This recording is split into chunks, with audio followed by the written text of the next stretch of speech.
They say revenge is a dish best served cold, but mine was served at 180 degrees of pure, white-hot rage in front of 50 corporate executives with their phones out. My name is Daniel Rivera, and I'm 34 years old. I'm a union electrician, licensed, skilled, and proud of what I do. 4 years of apprenticeship, countless hours of training, and a reputation among my crew that I've earned through sweat and competence. My hands are calloused, my back aches most nights, and my work clothes carry the honest stains of a man who builds the infrastructure that keeps this world running. I never thought that would be something to apologize for. But sitting in my living room tonight, watching my wife Clarissa scroll through her phone without so much as acknowledging my existence, I'm starting to understand that somewhere along the way, she decided it was. I just finished a 12-hour shift rewiring an office building downtown. My muscles ache, my jeans are stained with drywall dust, and there's electrical tape residue under my fingernails that I'll scrub off in the shower later. But there's satisfaction in the exhaustion, the kind that comes from honest work completed well. The building's electrical systems will function safely for decades because of what my crew and I accomplished today. Clarissa sits on our cream-colored sofa in a perfectly pressed business suit, her manicured fingers dancing across her phone screen. She's 32, a senior account manager at Prescott & Meyer, one of the city's most prestigious consulting firms. Her blonde hair is pulled back in the kind of sleek bun that screams executive, and her makeup is still flawless despite the fact that she got home 2 hours ago. She doesn't look up when I walk in, doesn't ask about my day, doesn't acknowledge that I exist. "Hey," I say, setting my tool bag by the door and peeling off my work gloves. She responds without looking up from her screen. I try again. "Rough day at the site. We had to completely redo the 3rd floor because the architect changed the layout last minute. Took us an extra 4 hours, but we got it sorted." Clarissa finally glances up, and the look in her eyes makes my stomach clench. It's not indifference, it's contempt. "Must be nice to just clock in and clock out without any real responsibility," she says coldly. The words hit like a slap. I stand there for a moment, trying to process what she just said. Real responsibility?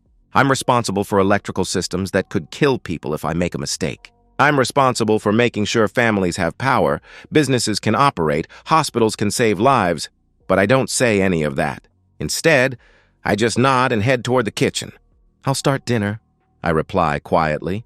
As I move around our kitchen that my income helped secure, in the suburban home that my steady paycheck made possible, I think about how different things used to be. 2 years ago, when we first moved into this house, Clarissa seemed to respect what I did. She'd tell her friends about how skilled tradespeople keep society functioning, how the world would collapse without electricians and plumbers and contractors, but 2 promotions in 2 years changed her. She started dressing differently, talking about career trajectories and networking opportunities.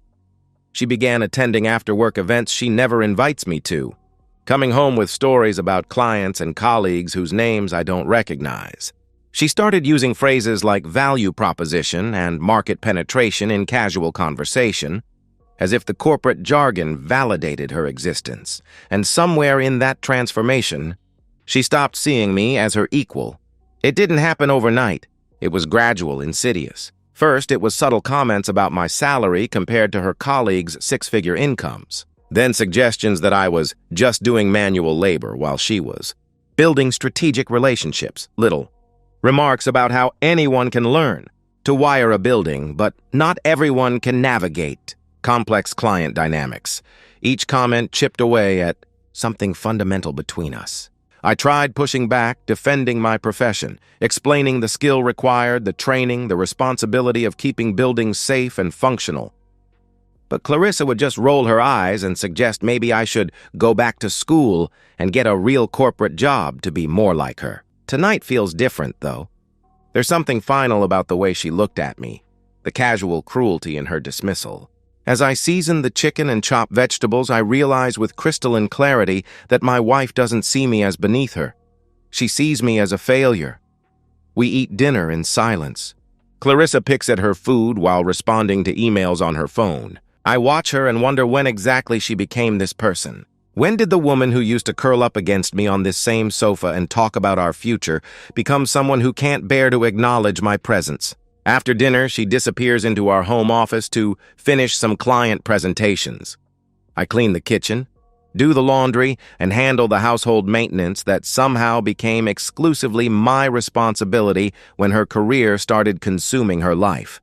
She emerges around 10 p.m., announces she's exhausted from a high-stress day, and goes to bed without another word. I lie awake next to her that night, staring at the ceiling, listening to her breathe. She sleeps peacefully, completely unaware of the damage she's inflicted.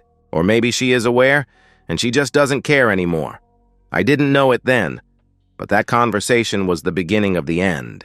Because 2 weeks later, Clarissa would invite me somewhere she'd spent 6 years making sure I'd never go, and it would destroy everything. 2 weeks after the manual labor conversation, something changes. I'm eating leftover pizza at our kitchen table, still in my work clothes, when Clarissa walks in with an expression I haven't seen in months. She's almost nervous. "Daniel," she says, setting her purse down with unusual care. "I need to ask you something." I look up from my dinner, immediately suspicious. Clarissa doesn't ask. She informs, demands, or dismisses. Asking suggests she needs something from me, and we both know she stopped needing anything from me a long time ago. "What's up?" I respond. She sits across from me, smoothing her skirt with hands that seem slightly unsteady. "There's a company party Friday night. Annual celebration, open bar, fancy rooftop venue downtown," she explains, pausing to take a breath. "I want you to come with me." I actually laugh. I can't help it. The absurdity of the request hits me like a physical force. "You want me to come to a work event?" I ask incredulously. "Yes," she replies firmly. "Your work event?" I clarify. "Yes, Daniel." "My work event," she confirms with growing irritation. I set down my pizza and lean back in my chair, studying her face. In 6 years of marriage, Clarissa has never once invited me to a company function. Not once. Every time I suggested meeting her colleagues or attending corporate gatherings, she shut me down with an arsenal of excuses. I wouldn't fit in with the corporate culture. I'd feel uncomfortable around her professional peers. I might say something embarrassing. She made it clear that her work world was sacred territory, and I was permanently banned from entry. "Why now?" I asked directly.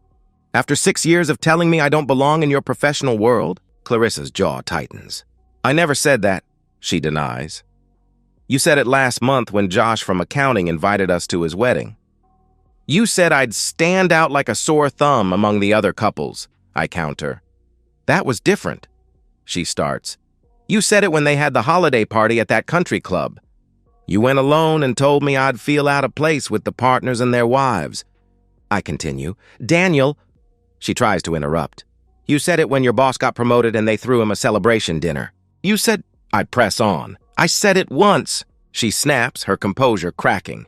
"One time, and you're acting like I've been excluding you for years." The lie hangs in the air between us. We both know she's said it at least a dozen times, in a dozen different ways, each excuse carefully crafted to keep me away from the life she's built without me. I lean forward, genuinely curious now. "So what changed?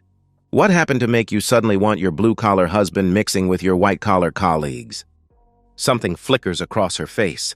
Panic? Calculation? It's gone too quickly for me to identify. "I want you there, okay?" Isn't that enough?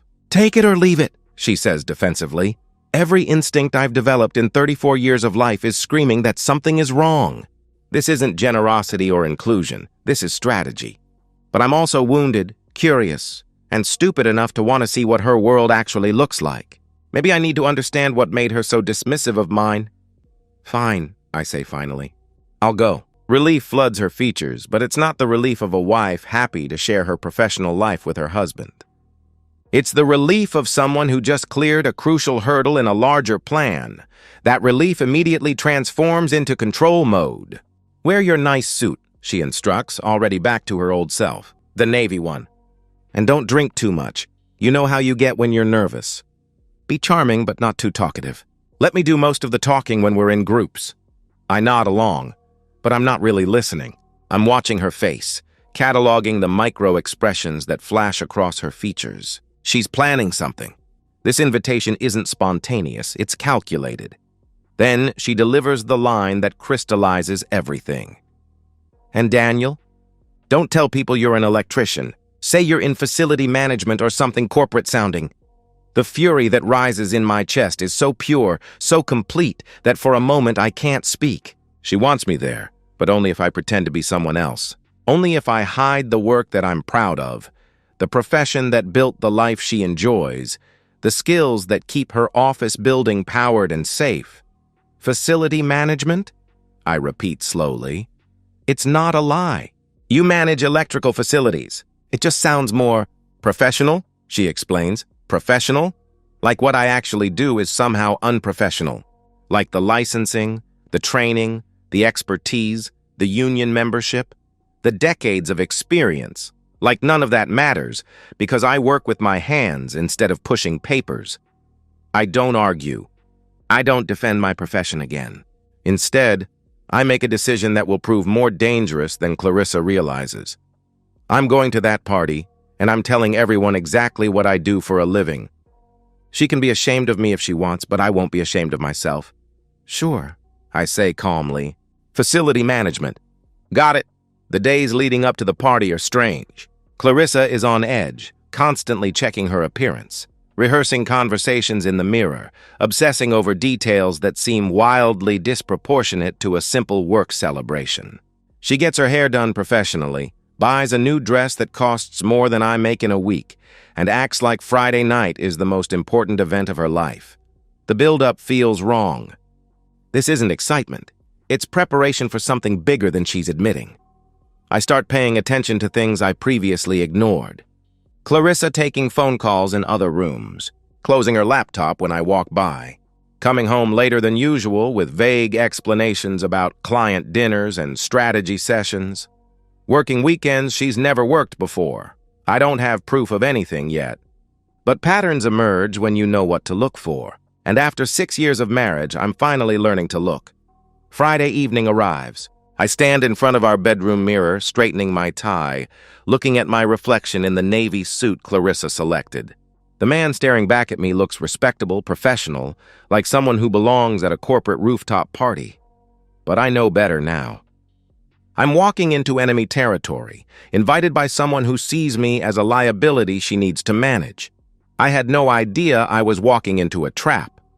But even if I had known, I would have gone anyway. Because sometimes you need to see the betrayal with your own eyes before you can truly let go.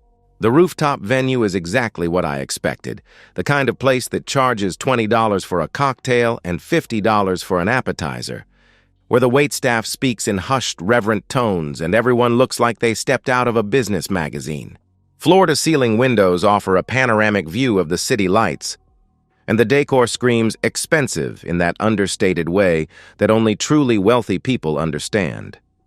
I arrive in my navy suit feeling immediately out of place, not because I look wrong, but because I can sense the difference in the air. These people breathe money, status, connections.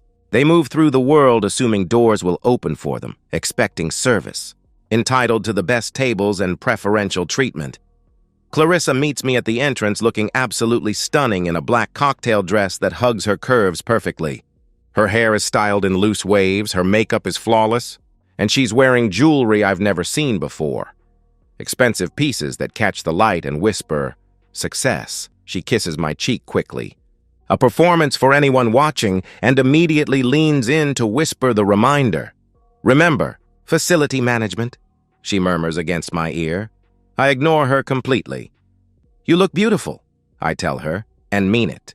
Whatever else has gone wrong between us, Clarissa is still the most gorgeous woman I've ever seen. "Thank you," she replies, but she's already scanning the room, identifying targets, planning her networking strategy. "Come on, let me introduce you to some people." The introductions unfold exactly as I predicted.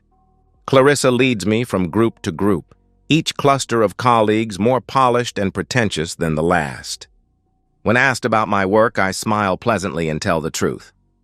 "I'm a union electrician," I state clearly. The reactions are polite but unmistakable.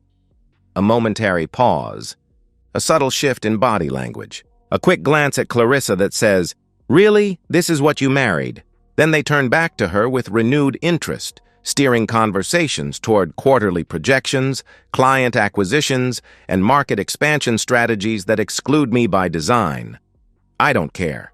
I get a beer from the bar, find a strategic corner where I can observe, and settle in to watch. This is what Clarissa wanted, to parade me around just enough to prove she has a husband, while simultaneously demonstrating that I don't belong in her world. But as the evening progresses, I start to see something else. Something that makes my blood run cold. Clarissa barely acknowledges my presence after the initial introductions. She drifts between clusters of colleagues like a butterfly, but there's nothing random about her movement. She's working the room, touching arms and shoulders, laughing too loudly at jokes that aren't funny, performing in a way I've never seen before. She's a different person here. Confident, aggressive, flirtatious. The quiet contempt she shows me at home has been replaced by something predatory and calculating. She's hunting. I watch her position herself strategically among the power players, the partners, the senior vice presidents, the decision-makers who control promotions and salary increases. But two men in particular seem to command her special attention. The first is tall and blonde, late 30s, with the kind of lean build that suggests expensive gym memberships and personal trainers. He moves with the casual arrogance of someone born into privilege, and when he speaks, people listen. The second is darker, slightly older, early 40s, with a wedding ring that catches the light when he gestures. Both men seem to know Clarissa well. Too well. When the dancing starts, I watch from my corner as Clarissa joins the makeshift dance floor in the center of the room. Within seconds, she's flanked by both men, moving between them with an intimacy that makes my jaw clench. Their hands find her waist, her shoulders, the small of her back. Their bodies press against hers in ways that have nothing to do with professional relationships. I tell myself this is just corporate culture. Maybe I'm overreacting. Maybe this is how successful people network at parties. But deep down, I know better. Tough night? A woman in a red dress appears beside me like a materialization. She's clearly drunk, swaying slightly, her lipstick smudged and her eyes unfocused. The alcohol has stripped away whatever filter she normally maintains in professional settings. "I'm sorry," I respond. "I'm Jessica from marketing," she says, extending a hand that's holding a half-empty wine glass. "You're Clarissa's husband, right?" "The electrician, Daniel." "And yes, I confirm." Jessica nods sagely as if this confirms something she suspected. "Must be tough," she repeats, gesturing toward the dance floor.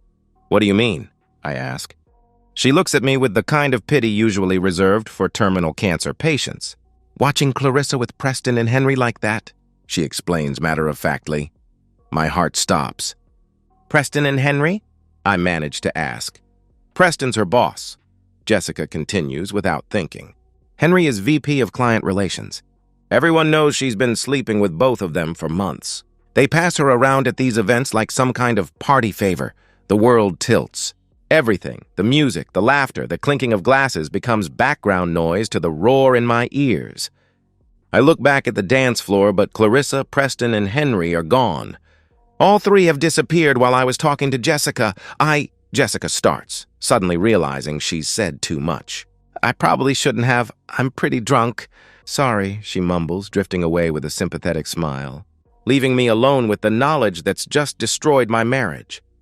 My hands shake as I move through the crowd, scanning faces, looking for my wife. No sign of them. I check the bar, the balcony, the bathroom areas. They've vanished like they planned it.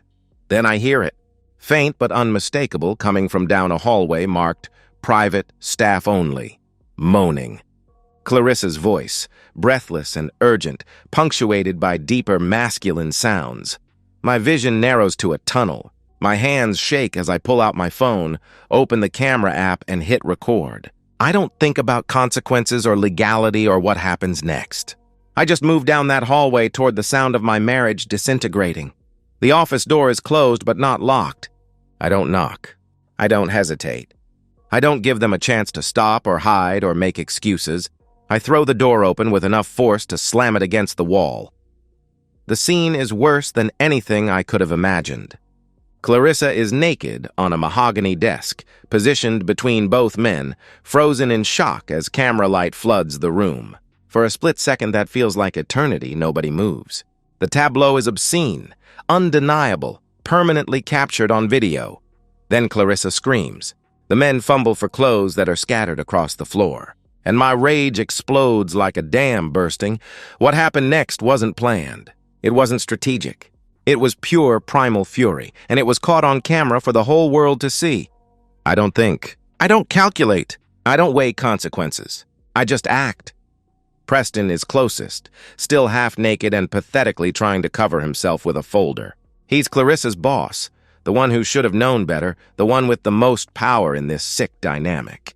My fist connects with his nose before he can raise his hands to defend himself. The crack is audible, satisfying, final. Blood explodes across his face and down his expensive white shirt. He goes down hard, blubbering like a child, his hands cupping his destroyed nose. Henry tries to run. He's naked and desperate, scrambling toward the door with his clothes clutched against his chest. I grab him by the shoulder and spin him around, driving my other fist into his gut with all the force of 6 years of suppressed rage. He doubles over, gasping for air, retching onto the Persian rug that probably costs more than my truck. Daniel, please wait! Clarissa screams, trying to cover herself with papers from the desk. Trying to stop me? I ignore her completely. She doesn't exist to me anymore. She's just another problem to handle, another piece of trash to clean up. I grab Preston by the ankle and start dragging him toward the door. Stop, please, he whimpers, actually crying now, begging me to stop. Blood from his nose leaves a smear across the expensive carpet as I pull him out of the office and into the hallway. Henry limps behind us, one hand pressed to his stomach, the other trying to hold his pants up. The main party area falls silent as I drag both men into view. The music cuts off mid-song. Conversations stop abruptly. Everyone turns to stare at the spectacle. 2 naked, bloodied executives being pulled across the floor by a blue-collar worker in a rumpled suit. I release Preston's ankle and stand up, addressing the crowd with perfect clarity despite the adrenaline coursing through my system. Everyone want to know what Preston and Henry were doing in that office? I announce, holding up my phone, still recording. They were having intimacy with my wife. Both of them. At the same time. At a company party, the silence is absolute. Someone drops a glass. It shatters against the marble floor with a sound like a gunshot. Then gasps, murmurs, the distinctive sound of dozens of people simultaneously reaching for their phones. Clarissa stumbles out of the hallway, half-dressed, her cocktail dress twisted and stained, her perfect makeup streaking down her cheeks. She looks destroyed, desperate, pathetic. She reaches for me with shaking hands. Please, Daniel, wait, let me explain. She sobs desperately. Don't touch me. I respond with ice-cold fury. I pull off my wedding ring and throw it at her feet. It bounces once and rolls under a cocktail table. We're done. I'm filing for divorce tomorrow. You're a cheating whore, and everyone here just watched you prove it.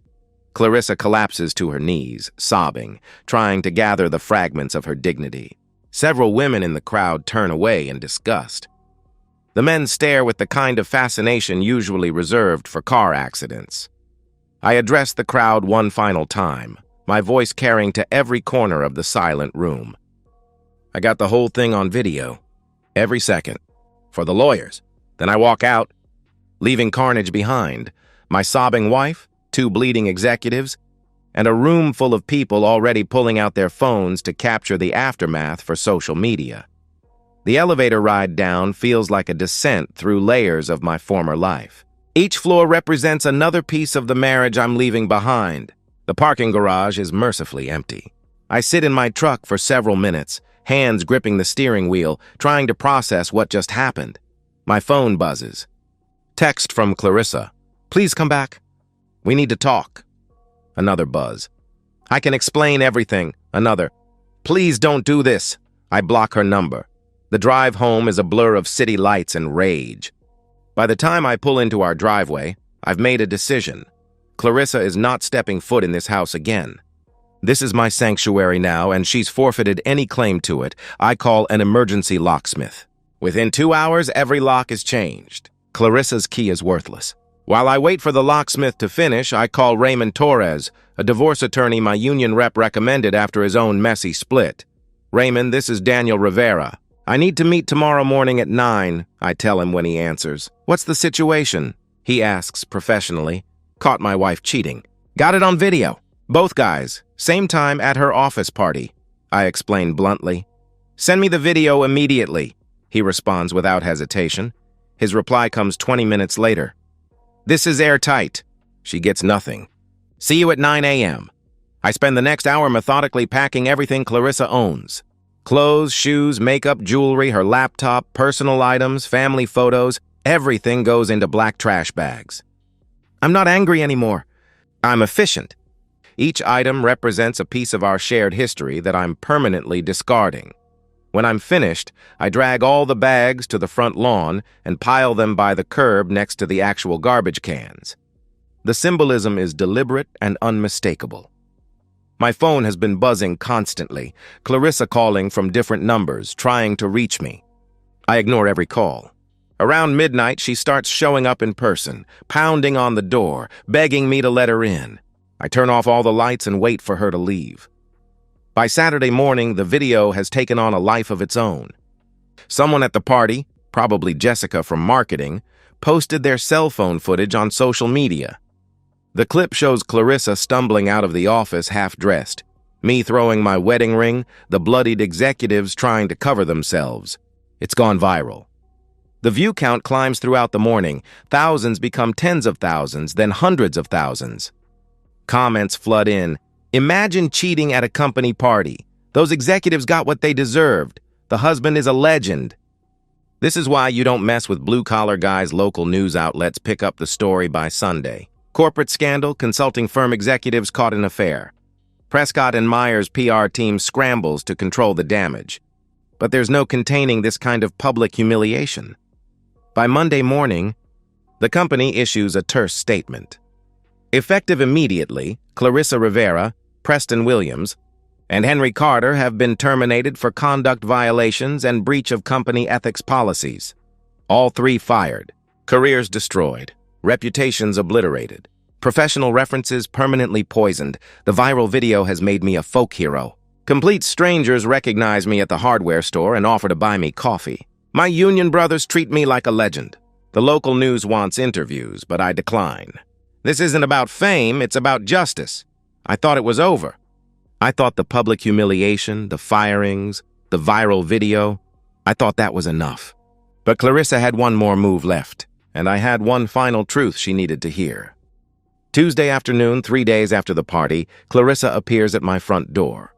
She looks like she hasn't slept in a week. No makeup, unwashed hair, wearing yesterday's clothes. Her eyes are swollen from crying, and she moves with the defeated posture of someone whose entire world has collapsed. She tries her old key first. When it doesn't work, she stands there for a moment, staring at the useless piece of metal in her hand, like it represents everything she's lost. Then she pounds on the door with increasing desperation. I open it, but don't step aside. My body blocks the doorway completely. What? I ask flatly. We need to talk, she whispers, her voice barely audible, broken and pleading. We don't need to do anything. My lawyer will contact your lawyer, I reply coldly. I don't have a lawyer, she responds desperately, her composure cracking. I don't have anything. The company fired me. They blacklisted me. No other firm will hire me. I can't afford rent. I can't afford... Not my problem. I cut her off. The coldness in my voice makes her flinch. This is the woman who spent months treating me like a failure, looking at me with contempt, dismissing my profession and my worth.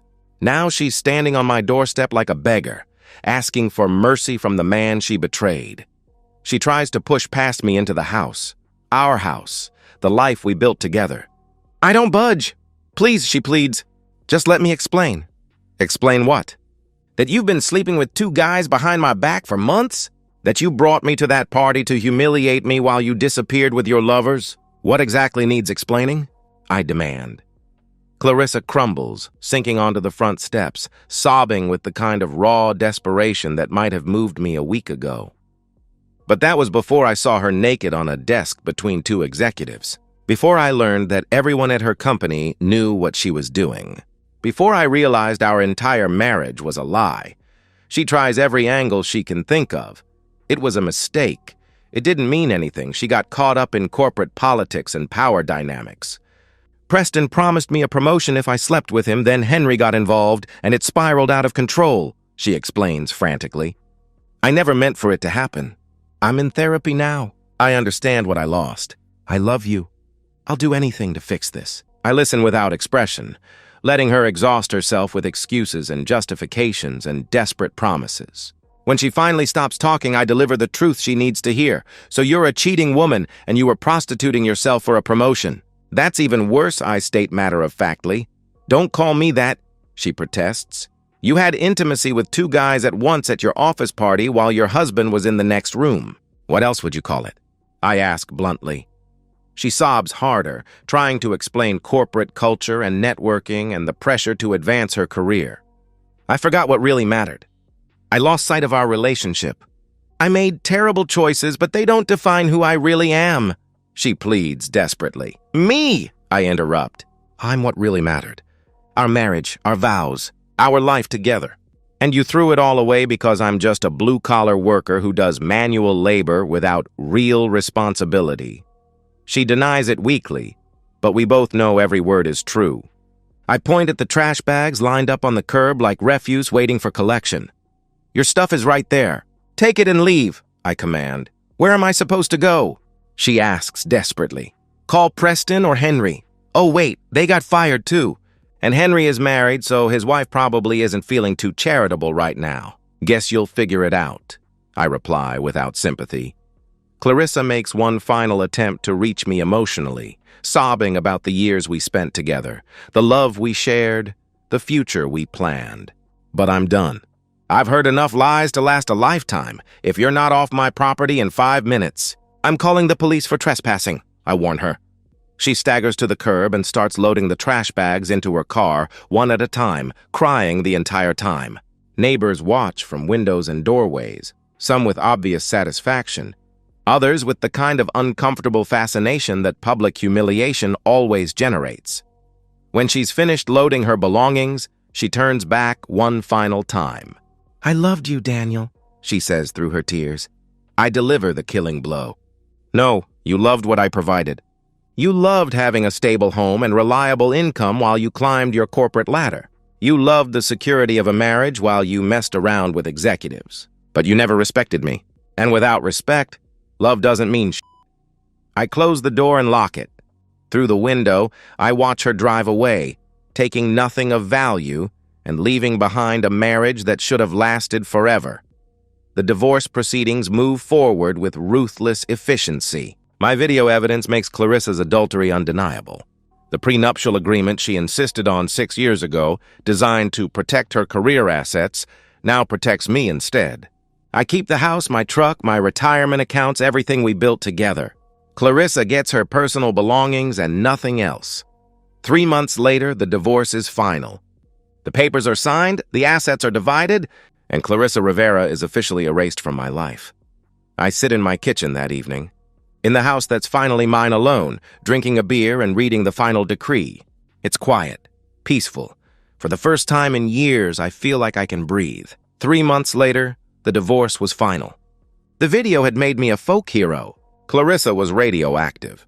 But the real revenge, that was just beginning.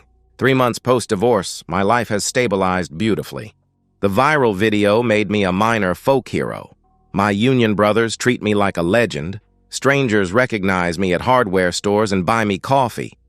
The house is mine, paid off and peaceful. I got promoted to master electrician, leading my own crew now, earning more than I did during my marriage. Clarissa's life has imploded completely. No consulting firm will hire her after the scandal. Her LinkedIn profile is scrubbed of all Prescott and Meyer mentions, but the internet never forgets. She's working retail at a department store, living in a studio apartment. Her corporate ambitions reduced to ashes. The woman who looked down on blue-collar work is now folding clothes for minimum wage. Preston and Henry face their own reckonings. Preston's wife divorced him and took everything. The house, the cars, custody of their kids. Henry got demoted at his next job when someone recognized him from the viral video. Both men's careers are permanently stained. 6 months later, I'm thriving. I coach youth baseball on weekends, Reconnect with hobbies I abandoned during my marriage. Spend time with friends Clarissa considered beneath us. At a community cookout, I meet Lisa, a public school teacher who thinks my electrician work is incredibly respectable and important. She doesn't care about tax brackets or corner offices. She cares that I show up, do good work, treat people with kindness. We exchange numbers, take things slow, build something real. 1 year later, Clarissa tries one final time, a long email apologizing, explaining therapy, asking for closure. I read it once and delete it without responding. I'm at a baseball game with Lisa when Clarissa's follow-up text arrives. Please, I just want to talk. Lisa notices my expression. I block Clarissa's new number and tell Lisa, just clearing out some old trash. Lisa smiles. On the field, a kid hits a home run. Everyone cheers. I realize I haven't thought about Clarissa in weeks. She's just gone. A closed chapter, a mistake learned from, a life I'm happy to have left behind. I learned that respect is non-negotiable. That status means nothing without integrity. That blue-collar work isn't lesser. It's essential and honorable. Most importantly, I learned the best revenge isn't violence or public humiliation, though those felt good in the moment. The best revenge is building a life so fulfilling, so genuinely happy, that your ex becomes completely irrelevant. Clarissa destroyed everything for 2 executives who didn't respect her enough to use a hotel. I lost a wife who never valued me and gained freedom to find someone who does.